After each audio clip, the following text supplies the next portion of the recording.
यानी कि झारखंडी भाषा खतियन संघर्ष समिति गिरिडीह लोकसभा में कर सकते हैं दावेदारी।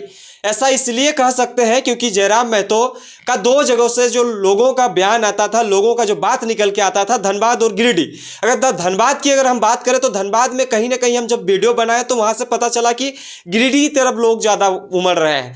तो ये देखने लायक बात होगी कि जयराम महतो जो है गिरिडीह लोकसभा से लड़ेंगे या नहीं लड़ेंगे, ये देखने लायक बात होंगे। और इस सब चीजों को हम बारीकी से आप तक पहुंचाने का कोशिश करेंगे कि किस तरह से दावेदारी कर रहे हैं। अगर दावेदारी करेंगे तो कितना ज्यादा असरदार जेबीकेएसएस की तरफ से होने वाला है और तमाम जो पार्टियां हैं उसको किस तरह से वो चुनौती देकर वहां पे जीत हासिल कर पाएंगे कि नहीं, ये सब सारी चीजों को आप तक इस वीडियो में हम दिखाने का प्रयास करेंगे, बताने का प्रयास करेंगे। तो चलिए हमारे साथ बने रहे।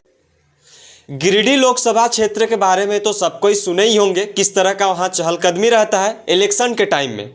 जी हाँ, आज हम सीधे तौर पर बात करेंगे गिरिडीह लोकसभा क्षेत्र में जेबीकेएसएस का लहर के साथ साथ जेबीकेएसएस अपना कैंडिडेट किसको उतार सकता है और अगर वहाँ पे उस कैंडिडेट को उतारा जाता है तो कितना ज़्यादा बेनिफिट रहने वाला है।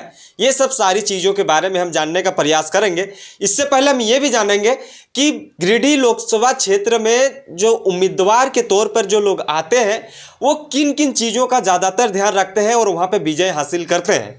जी हाँ, हम सारी चीज़ों को आप तक पहुंचाएंगे, लेकिन इससे पहले हम आपसे एक रिक्वेस्ट करते हैं कि हमारे वीडियोस अगर आपको सही लगते हैं तो वीडियो को लाइक शेयर और सब्सक्राइब जरूर करिएगा। चलिए वीडियो में ज़्यादा कुछ नहीं कहते हुए हम सीधे वीडियो को स्टार्ट करते हैं। गिरिडीह लोकसभा क्षेत्र एक ऐसा लोकसभा क्षेत्र है जहाँ पे एक समाज के वोट का असर जो है उस लोकसभा में देखने को मिलता है। हम कहने का जो मतलब है वो आपको सारी चीज़ समझ आ गई होंगी कि वो जो क्षेत्र है वो महत्व बहुल क्षेत्र है। वहाँ पे जितने भी सांसद हो या विधायक हो उस जगह पर प्रतिनिधित्व करते हैं वो लोग उसी पे आश्रित रहते हैं और उन्हीं का राजनीति करके वो अपना विजय हासिल कर लेते हैं। जी हाँ, आज हम सीधे तौर पर गिरिडीह लोकसभा में हम जानने का ये प्रयास करेंगे कि जेबीकेएसएस का किस तरह से लहर है और लहर के साथ साथ लोग क्या चाह रहे हैं और उसमें कैंडिडेट कौन हो सकते हैं वहाँ पे गिरिडीह लोकसभा में, ये जानने का प्रयास करेंगे। सबसे पहले हम आपको कुछ बीते बातों को जानने का प्रयास करेंगे। गिरिडीह लोकसभा एक ऐसा लोकसभा क्षेत्र है जहाँ पे हर एक पार्टियों का वहाँ पे संसद रह चुका है। वहाँ हर एक पार्टी अपना हथकंडे अपना के वहाँ पे जीत हासिल कर चुका है। तो इस बार अगर जेबीकेएसएस वहाँ पे उतरता है तो जेबीकेएसएस के लिए कोई नया बात नहीं होगा उस लोकसभा सीट के लिए, क्योंकि हर एक वर्ष हर एक इलेक्शन में कुछ ना कुछ वहाँ पे नया होने का आसार दिखता है और 2024 में भी यही कुछ लग रहा है। जी हाँ, जेबीकेएसएस की अगर बात करें तो जेबीकेएसएस ने पूरी तरह से 5 लोकसभा सीटों में जिस तरह से अपना चहलकदमी को देखा जा रहा है वहाँ पे कि यहाँ पे इस तरह का हो सकता है, राजनीति में पलटवार हो सकता है, तो गिरिडीह भी एक इस क्षेत्र में आता है।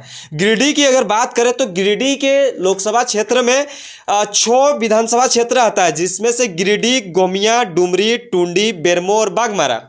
और इसमें से अधिकतर जो विधायक हैं वो विधायक कहीं ना कहीं महतो वोट बैंक को जीतकर वहाँ पे हासिल किए हैं जीत को। हालांकि सभी कम्युनिटी को साथ लेकर चलने का इस विधानसभा में देखने को मिलता है, इस लोकसभा में देखने को मिलता है। लेकिन अगर बात करें तो विधायकों की संख्या जो है यहाँ पे महतो विधायक ज़्यादा है, तो कहीं ना कहीं हम कह सकते हैं कि यहाँ पे ये जो लोकसभा है गिरिडीह लोकसभा जो है वो महतो बहुल क्षेत्र है। और जिस तरह से महतो बहुल क्षेत्र होने के कारण यहाँ पे लोकसभा सीट कहीं ना कहीं उस वोट बैंकिंग से असर पड़ सकता है। अगर महत्व वोट जिसके तरफ होंगे वो थोड़ा सा अच्छा कंडीशन में रहेंगे और उनके तरफ अगर नहीं रहेंगे थोड़ा सा पोजीशन डगमगा सकता है। तो ज़्यादातर हम जात पात को नहीं लेते हुए हम सीधे तौर पर ये बात करेंगे कि गिरिडीह लोकसभा में जिस तरह से जेबीकेएसएस अपना धावा ठोक दिया है कि हम यहाँ पे लोकसभा में अपना कैंडिडेट उतारेंगे, तो महज इसमें ज़्यादा दिन रहा नहीं है। अगर हम बात करें 2024 का, तो 2024 के जनवरी का महीना चल रहा है, फरवरी मार्च अप्रैल तक जाएगा, तो मार्च तक अप्रैल होते होते कहीं ना कहीं इलेक्शन का असर हो सकता है, हो जाएगा। तो दूसरी बात, अगर हम इस चीज़ों को नहीं देखते हुए लोग क्या सोच रहे हैं इस चीज़ों को हम नहीं देखेंगे तो हमारे लिए एक अच्छी बात नहीं होगी। और लोग ये भी चाह रहे हैं कि कहाँ कहाँ कौन कौन कैंडिडेट हो सकता है। हालांकि हम जयराम महतो जी के बारे में बात करें तो लोग दो जगह पे इस पे ऑप्शन दिया गया, जिस तरह से धनबाद और गिरिडीह। अब अगर धनबाद की हम अगर बात किए तो धनबाद में जिस तरह से हमने एक वीडियो बनाया था तो उसमें से अधिकतर लोगों का कमेंट्स जो आया था वो कहीं ना कहीं गिरिडीह की तरफ मूव ऑन हो रहा था। तो जयराम जी का भी ये सोच होगा कि हम कहाँ होंगे, कहाँ सुइटेबल होंगे, और आप क्या सोचेंगे इसके बारे में भी जानना जरूरी है। और सर्वोपरि जो है वो जनता है, आप जो चाहेंगे वही होगा, क्योंकि वोट देके आप ही जिताएंगे। और जिस तरह से जयराम के प्रति लोगों का जो रुझान है कहीं ना कहीं बढ़ता जा रहा है। अब अगर हम खरसवां गोलीकांड के दिन अगर हम देखें, शहीद स्थल जिस दिन पहुंचा तो तमाम झारखंड के लोग जो है वहां पे पहुंचे, और भीड़ का जो हुजूम है वो कहीं ना कहीं एक अलग अंदाज का लग रहा था।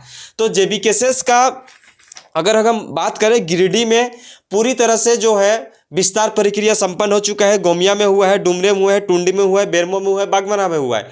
तो ज़्यादा तकलीफ नहीं होगा, ज़्यादा दिक्कत नहीं सामना करना पड़ सकता है। अगर इन जगह पे ये कैंडिडेट हो सकते हैं, जयराम महतो अगर होंगे तो ज़्यादा कुछ उतना ज़्यादा असरदार नहीं होगा कि दूसरे पार्टियों से इन लोगों को ही नुकसान होने वाला है।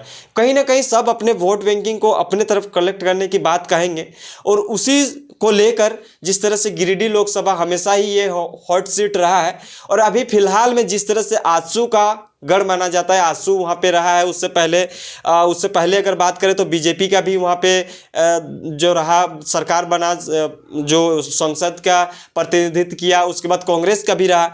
तो ये हर एक चीज़ों का रह चुका है, जेएमएम का भी रहा।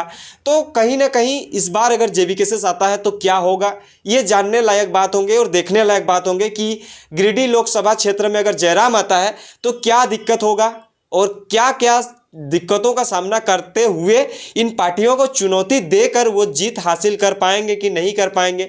यह भी बहुत बड़ा सवाल खड़ा होता है उन गिरिडीह लोकसभा क्षेत्र के लिए, लोगों के लिए, कि अगर कोई भी आता है कैंडिडेट जेबीकेएसएस की तरफ से तो कितना ज़्यादा चुनौती होगा, क्योंकि इन लोगों के पास ना धन बल की शक्ति है ना कुछ है। धन बल की बात करें तो लोग जितना फाइनेंस करते हैं उसी से होता है, और अगर इन सब पार्टी अगर कदावर नेताओं की बात करें तो इन लोगों के पास आर्थिक जो है बहुत सारा पैसे हैं, इन लोगों को कोई दिक्कत नहीं होगा चुनावी प्रक्रिया में उतरने को लेकर। तो ये सब चीज़ों को जानने के लिए आप सब बहुत ज़रूरी है कि लोग क्या सोच रहे हैं, क्या नहीं सोच रहे हैं।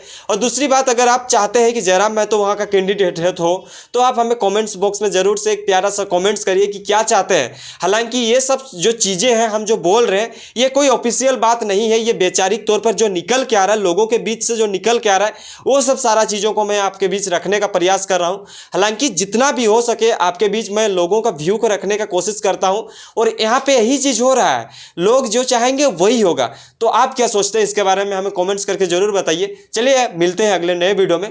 जोहार, नमस्कार।